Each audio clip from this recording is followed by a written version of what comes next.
किसान बिल को लेकर जिस तरह से किसान लगातार पूरे देश में आंदोलन कर रहे हैं, वहीं पेट्रोल और डीजलों और रसोई गैसों के दाम जिस तरह से बढ़ गए हैं, उसके बाद जो है जाप पार्टी के राष्ट्रीय अध्यक्ष पप्पू यादव आज जो है पूरे बिहार में रेल चक्का जाम का आंदोलन उन्होंने बुलाया था। और आज पटना के सचिवालय होल्ड पर पूरे कार्यकर्ता जो है जाप पार्टी के वो रेलवे ट्रैक पर पूरी तरह से वो ट्रैक पर ही सो गए। और तस्वीर वो हम आपको स्क्रीन पे दिखा रहे हैं कि किस तरह से रेलवे ट्रैक पर वो सोते हुए नज़र आ रहे हैं।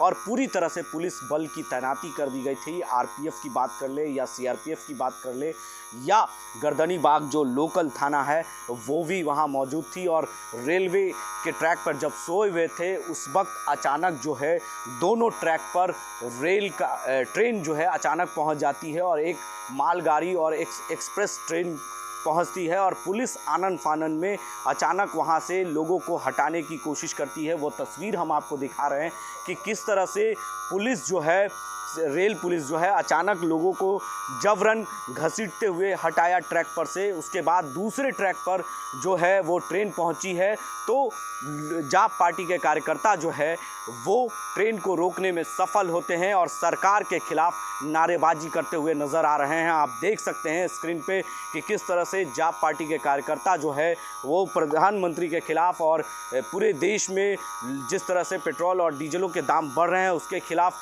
आंदोलन कर रहे हैं। और किसानों के बिल को लेकर लगातार जाप पार्टी आंदोलन कर रही है।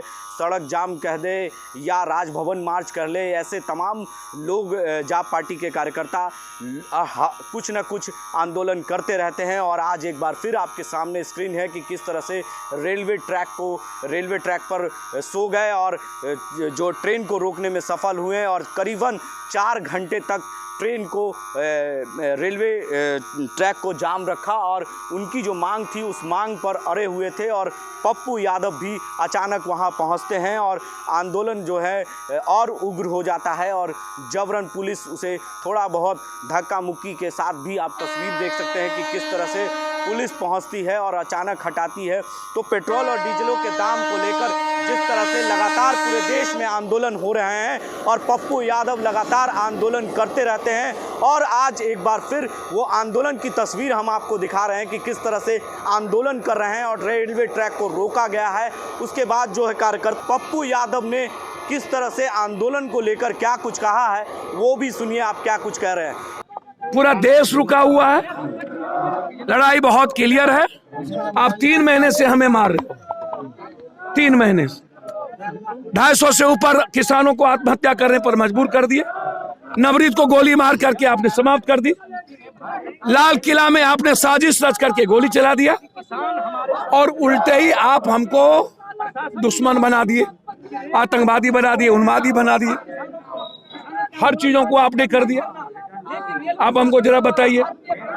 मैं आपको बहुत क्लियर कहना चाह रहा हूं कि आप एमएसपी कानून वापस लेने के बजाय आप आतंकवादी मार रहे हो, लाठी चला रहे हो, गोली खा रहे हो, खिला रहे हो और आप दुश्मन पैदा कर दिए पूरे देश में और हर घर की इकोनॉमी को कोलैप्स कर दिया, जीडीपी नाश हो गई। और अब पेट्रोल डीजल की कीमत इतनी महंगाई कर दी कि पूरे भारत के किसान और आम आदमी की जिंदगी तबाह हो गई। उल्टा ही गैस की आपने कीमत बढ़ा दी, सब्सिडी खत्म कर दिया और दूसरी तरफ किसान को कह रहे हो नहीं फिनिश करो, किसान नहीं चलेगा, किसान आतंकवादी है। पाकिस्तान और चीन के बॉर्डर पर अब आतंकवादी कोई नहीं है, भारत में किसान आतंकवादी है। अरे भैया नरेंद्र मोदी जी, हमारा राम कुमार, हम डेली उल्फा के चीफ से बात कर रहे हैं, हमसे 10 करोड़ रुपया मांग रहा है राम कुमार को छोड़ दिया। आप छोड़वाओ ना उसको, जो राम कुमार 2 महीने से है उसको आप कुछ करोगे नहीं। आप गाजीपुर, सिंधु बॉर्डर, टिकारी बॉर्डर सब पर हमारे माँ बहन बढ़ रहे हैं, आप उसकी जान की हिफाजत लोगे नहीं। आप कानून को वापस लोगे नहीं। 2006 में आप नया कानून आपने पैदा कर दिया, उसको वापस लोगे नहीं। तो लोकतंत्र में सिवाय हमारे पास क्या रास्ता है? ये कर और पब्लिक ट्रांसपोर्ट को बाधित कर क्या आवाज पहुंचा? अभी हमको तो समझ में नहीं है। पब्लिक ट्रांसपोर्ट, पब्लिक कॉज के लिए लोकतंत्र में क्या उपाय है? पब्लिक कॉज है ना महंगाई, पब्लिक कॉज है ना किसान जिसको आप इकोनॉमी समाप्त कर दिए हो। सब किसान का बेटा है ना, मजदूर भी मजदूर का बेटा है ना, और किसान और मजदूर को ही आप मार रहे हो। तो लोकतंत्र में अभी भाजपा वाला पूरा ऑफिस जला दिया महाराष्ट्र में। क्या पहली बार पब्लिक ट्रांसपोर्ट रुक रहा है कि लाखों बार रुका है?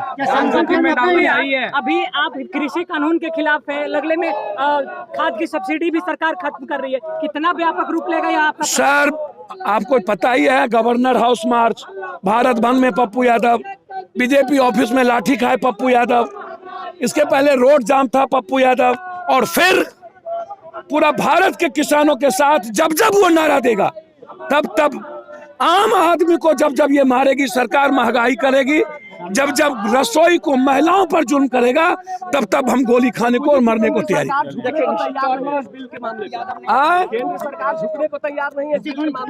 भैया तो किसान मरने को तैयार है, केंद्र सरकार झुकने को तैयार नहीं है, तो भारत का किसान और मजदूर मरने को तैयार है। प्रधानमंत्री कह रहे हैं कि मोदी है तो मौका लोग ले रहे हैं। सर मुझे तो समझ में नहीं आता है, जिन्हें देश के किसानों का दर्द का पता नहीं, जिन्हें जो देश को बांटता हो, जो देश अदानी अंबानी जुबरकर गूगल के अलावा दूसरी को बात न करता हो, मुझको आप बताओगे ना? हमको हमें आप बताओ, आप किसानों की बात क्यों नहीं करते? और उसके बाद 250 से ऊपर किसान मर ही चुके, गोली चला ही रहे और मरने के लिए आपने छोड़ ही दिया है। किसान के घर को खाली कर दिया, पेट्रोल डीजल की कीमत बढ़ा दी, आपने मार दिया, आप सब्सिडी खत्म कर दी, आपने गैस का कीमत बढ़ा दी। तो आप इसको देखिए ना, इस चीज को देखिए, आप हालात को देखिएगा तब ना पता चलेगा कि क्या परिस्थितियां हैं। लड़ाई बिल्कुल साफ है, क्लियर है, उस पर हम लोग चाहते हैं कि सरकार सुने। हम लोग शांति प्रिय लोकतांत्रिक तरीके से धरना देंगे, प्रदर्शन करेंगे, लाठी नहीं ना, गोली चलाएंगे, लाठी चलाएंगे, गोली खाएंगे ना। तो आपने सुना कि पप्पू यादव ने आंदोलन को लेकर कहा कि ये आंदोलन करने का तरीका हमारा यही है, और अगर सरकार लोकतंत्र में नहीं सुनती है तो आंदोलन लगातार हमारा जारी रहेगा। तो तब तक के लिए आप बने रहे द एसडी न्यूज़ के साथ।